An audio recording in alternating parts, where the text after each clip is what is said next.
J. Habyarimana, a man of peace?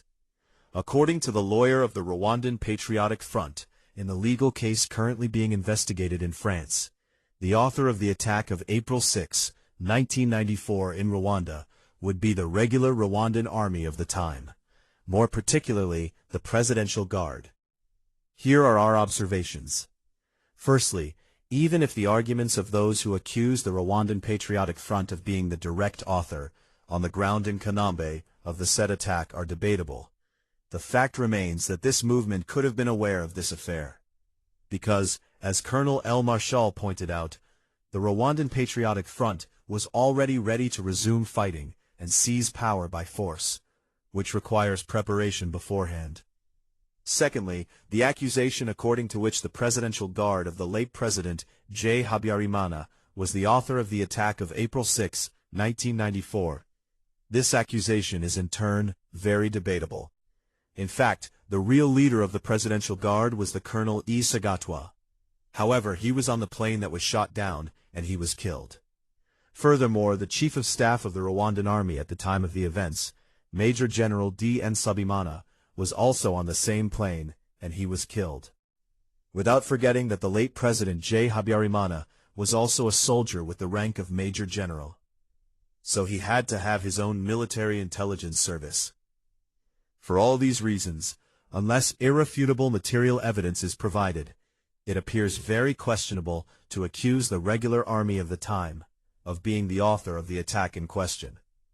Thirdly, to support his accusation against the army, the lawyer for the Rwandan Patriotic Front cites the conclusions of the experts who were mandated by French justice during the reconstruction of the facts concerning the attack of April 6, 1994.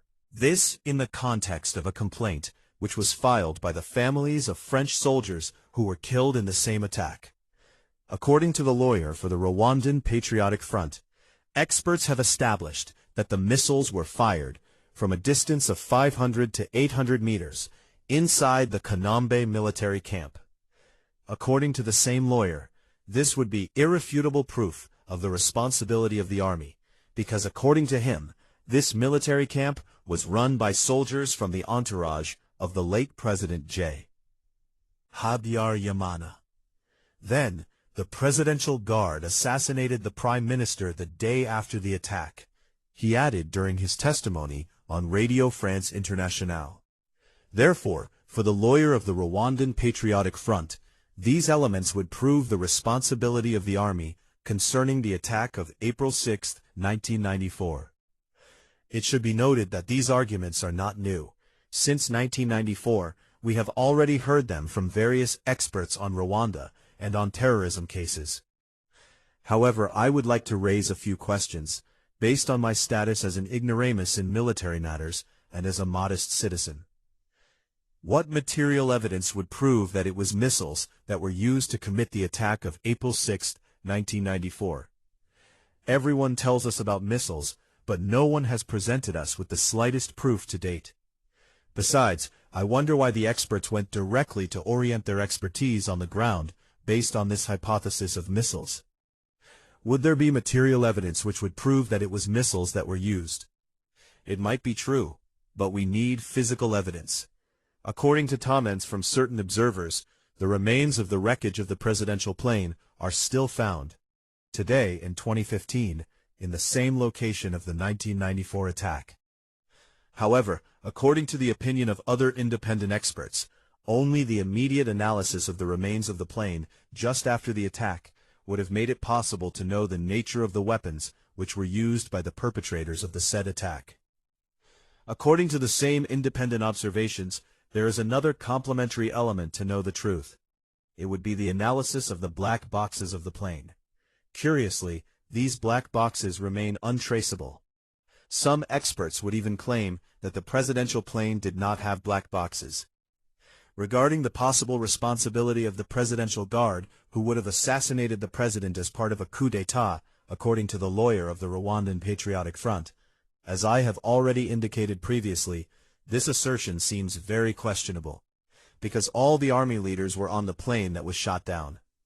Then, some members of the Presidential Guard were at the president's residence, another part of this elite unit of the regular army was at the airport to welcome the president back from Dar es Salaam.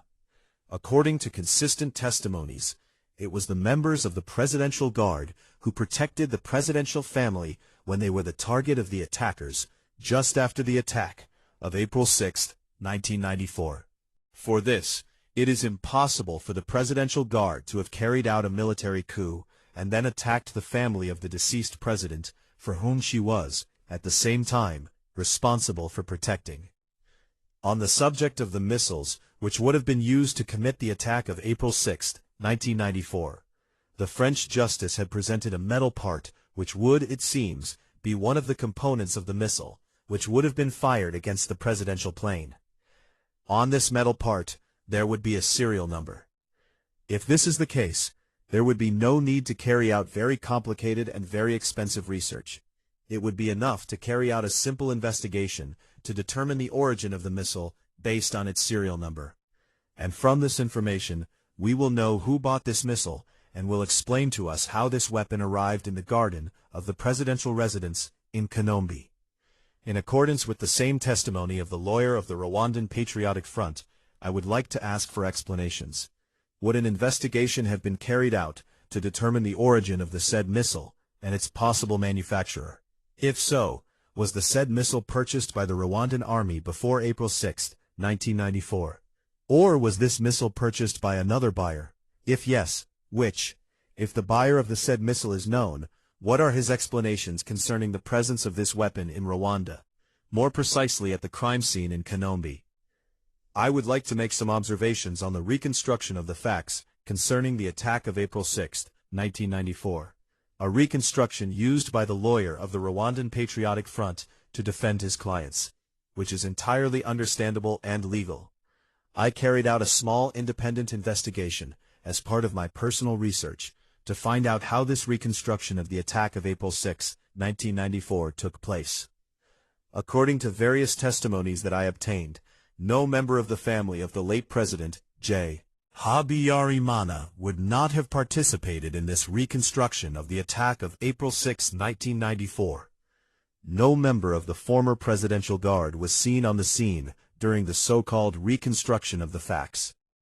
No former Blue Helmet, among those who were at the airport on April 6, 1994, would have participated in the recent reenactment of the same attack either. I acknowledge that this information was provided to me by third-party witnesses as part of my modest research investigation. If these testimonies are confirmed, this recent reconstruction of the attack of April 6, 1994 would fall short of the expectations of the victims of the genocide in Rwanda. How could we make a reconstruction of the facts of the past in absence of direct witnesses to the events concerned? Especially since even the experts' initial hypothesis concerning the use of missiles is questionable, as we have just explained above. Finally, the military coup argument seems too easy and fanciful. Everything happens as if this argument had been planned well before the attack. In addition to the Blue Helmets, who had responsibilities in the area where Kanombe Airport is located, there were also several foreign military personnel inside the Kanombe military camp itself, including several French military instructors and advisors. Given that French soldiers were killed in the attack of April 6, 1994, in the event that the perpetrators of this attack were Rwandan soldiers, the matter would have been clarified immediately, because not only did the Blue Helmets have informants throughout the army and within the administration in Rwanda, but also certain French soldiers were directly responsible for military intelligence in Rwanda. For all these reasons, the hypothesis according to which the regular army carried out a coup d'état seems very questionable. Furthermore, another additional element weakens the accusation according to which the regular army shot down the presidential plane as part of a coup d'état. As I presented and developed in my latest work, The Genocide in Rwanda, Genocidal Postures and Impostures, 2015. All night from April 6 to 7, 1994, President Mobutu of the former Zaire would have tried to get involved directly to ensure the security of civilian populations and guarantee the implementation process of the Arusha Accords. Agreements which were at the origin of all the complications until the outbreak of the genocide in Rwanda. In this perspective, President Mobutu would have proposed a former Minister of Foreign Affairs, C. Bizimungu, as future interim president. However, according to various consistent accounts, representatives of the international community in Kigali and part of the political opposition refused this proposal. Faced with this refusal, on the morning of April 7, 1994, President Mobutu announced that he was definitively withdrawing from the Rwandan file. From that moment, negotiations would have immediately begun to set up an interim government. It was representatives of the international community in Kigali who initiated the contacts. First, the negotiations would have taken place at the Hotel des Diplomats. Then, following the fighting in the city of Kigali, in particular, the heavy weapon fire which targeted the military camp of Camp Kigali, where the headquarters of the regular army was located, these negotiations would have continued in a Western embassy in Kigali. According to several overlapping sources, the swearing-in of the interim government took place within the same embassy of a Western country. For all these reasons, a question deserves to be asked. Did the Presidential Guard carry out a coup d'etat? And in the end, it was a foreign embassy that took power. Under these conditions, there would ultimately have been two coups d'etat. The first against Habyarimana by the army, the second against the army from the Western representation in Kigali. From these observations, for my part, the argument according to which the Rwandan army carried out a coup d'etat simply seems fanciful and questionable. Habyarimana, a man of peace? Allow me to recall that during the 1973 coup d'etat, a military junta led by Habyarimana committed political massacres which have never been tried to this day. However, given that this military putsch was part of the series of political violence which shook all of Africa under the influence of the Cold War, the West would have excused Habyarimana of these political crimes which followed the coup d'etat against his predecessor, G. Kayibanda. In addition to these crimes to take power by force, we cannot forget the regionalist ideology of Habyarimana, which did a lot of harm to the majority of Rwandans, regardless of their community affiliation to pseudo-ethnic groups. In reality, regionalism has been a political crime in its own right since the 1960s. Certainly, in the early 1990s, Habyarimana was the victim of a demonization campaign in Rwanda and on the international scene.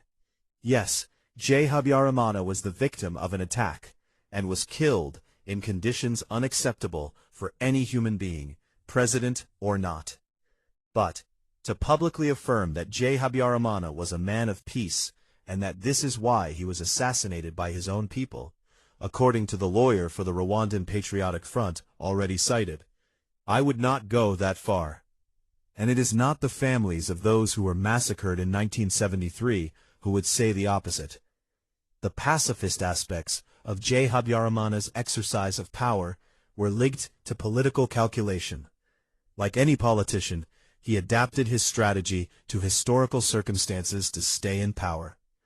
Unfortunately, since the end of the genocide in Rwanda, the situation has not changed. As in 1973, a military junta took power by force, and business continues, with the blessing of the international community. Men pass and/or are massacred, but the dictatorship remains. From all these observations, the various arguments which were put forward by the lawyer of the Rwandan Patriotic Front are also very debatable.